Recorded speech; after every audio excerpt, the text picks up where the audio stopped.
Good morning. I want you to pause for a moment and think about a promise you've been holding on to. Maybe it's a prayer for your family, a dream for your career, or a deep desire for healing. Now think about the very first feeling that comes when you remember it. Is it a spark of excitement? Or is it that familiar, heavy feeling of frustration? That feeling when you've prayed, you've believed, you've worked hard, and yet the door remains closed.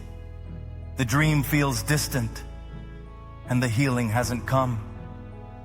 It's in these moments that the enemy whispers a lie in our ears. It's never going to happen. God has forgotten you. For so many of us, our days begin not with a declaration of faith, but with the weight of delay, staring at a calendar that says it hasn't happened yet. But today, I want to speak a powerful truth over your life. What if this gap between God's promise and your present reality isn't a sign of His absence, but the very ground where your faith is being perfected? What if this wait is not a punishment, but a sacred preparation? Don't let the frustration destroy your expectations. Keep hoping, because God is still in control. His word in Isaiah 60:22 declares, "When the time is right, I, the Lord, will make it happen." Let's just sit with that promise for a moment. When the time is right, not when we think it's right, not when our personal calendar says it's due, but when He, the all-knowing, all-seeing creator of the universe, decides the time is right. This removes the pressure from us. Our job is not to force the timeline. Our job is to trust the timer. Think about a master chef preparing a complex meal. You can't rush the souffle. If you take it out of the oven too early, it will collapse. God is the master chef of your life. He knows the exact moment when your souffle, your promise, your breakthrough is perfectly ready to be revealed, strong and complete. This is why we cannot let frustration win. Frustration is the feeling that comes when we try to open a door that God has locked for our own protection. Hope is the quiet confidence that stands by that door, trusting that the one who holds the key has a perfect plan.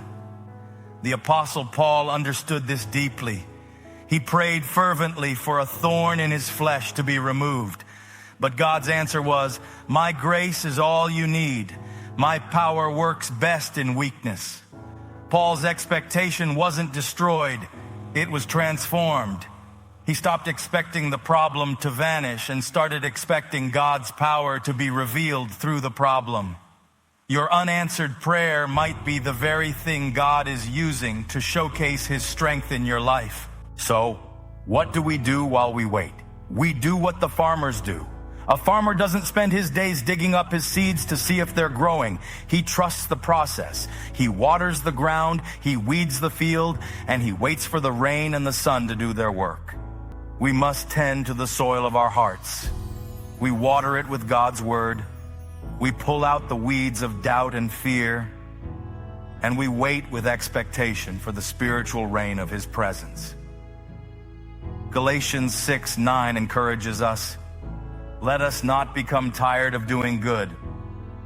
At the right time we will gather a harvest if we don't give up." Your harvest is coming. Don't give up 5 minutes before the miracle. Let me give you a modern example. Imagine two singers. One gets a viral hit overnight and becomes an instant star, but without the character to handle it, their fame fades quickly. The other singer works for years, singing in small churches, recording demos, facing rejection after rejection. They are building perseverance, building character, and building a deep, unshakable faith. Then after a long wait, they are given a platform. And this time their success is solid, their message is clear, and their impact is profound because they were prepared in the waiting. God's right time is not just about the destination. It's about who you become on the journey. Remember the Israelites waiting for the Messiah? For hundreds of years, prophets spoke of a coming king. Generation after generation lived and died hoping to see him. Then in the quiet of a Bethlehem night, when the world was unaware, but when the set time had fully come, God sent his Son. God's clock is not set by our impatience. It is set by his perfect cosmic plan. The long wait for the world made the arrival of Jesus all the more powerful and meaningful. Your personal "when the time is right" is connected to a bigger story God is writing. Perhaps the greatest example of God's perfect timing is the resurrection of Jesus. For 3 days, all hope seemed lost. The disciples were in despair, hiding in a room, their expectations completely shattered. They thought it was over, but God was working behind the scenes. On the third day, the stone was rolled away, not to let Jesus out, but to let the world see that he was already up. The darkest moment in history became the greatest victory. Your third day is coming. The breakthrough you can't see is already being prepared. So I speak to the dream that looks dead in your heart. I speak to the financial burden that feels overwhelming. I speak to the relationship that seems broken beyond repair. I speak to the health report that brought fear. The same God who commanded the sun to stand still for Joshua, who parted the Red Sea for Moses, and who brought Lazarus out of the grave after 4 days, is the God who is looking at your situation right now. He is not late. He is not early. He is right on time. Your current chapter is not the end of your story. Let's make a decision today. Let's decide to trade our frustration for faith. Let's take our eyes off the closed door and look at the God who holds the key. Let's declare with our mouths, even when our feelings don't match, God, I trust your timing. I believe your promise. I will wait on you. As it says in Isaiah 40:31, but those who trust in the Lord will find new strength. They will soar high on wings like eagles. They will run and not grow weary. They will walk and not faint.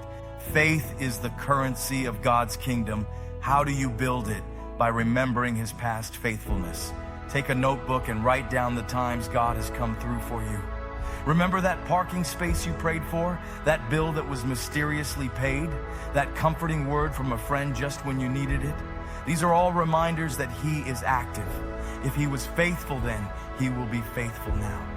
Hebrews 10:23 tells us, let us hold tightly without wavering to the hope we affirm, for God can be trusted to keep his promise.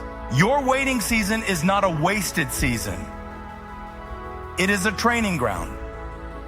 It is where God is strengthening your spiritual muscles, deepening your dependence on him, and preparing you to handle the blessing he has in store. You are being prepared for a purpose that is beyond what you can currently imagine. Ephesians 3:20 reminds us that God is able to do immeasurably more than all we ask or imagine, according to his power that is at work within us. That power is at work in you right now, even in the wait. As we close, hold on to this simple truth. The word right in when the time is right means perfect, appropriate, and beautiful. God is going to make it happen in a way that is perfect for you, appropriate for your story, and beautiful in its execution. He is weaving together every disappointment, every tear, and every prayer into a masterpiece of his grace. So, don't let frustration destroy your expectations. Keep hoping, keep praying, keep believing, keep showing up. Your faith is not in vain. Your patience will be rewarded. God is still on the throne, and he is still in control. When the time is right, his perfect, beautiful, and appointed time, he will make it happen.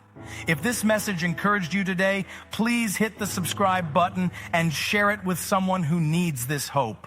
Let us know in the comments what you are believing God for. We would love to pray with you. Remember, you are not alone in the wait. God is with you, and your breakthrough is on the way.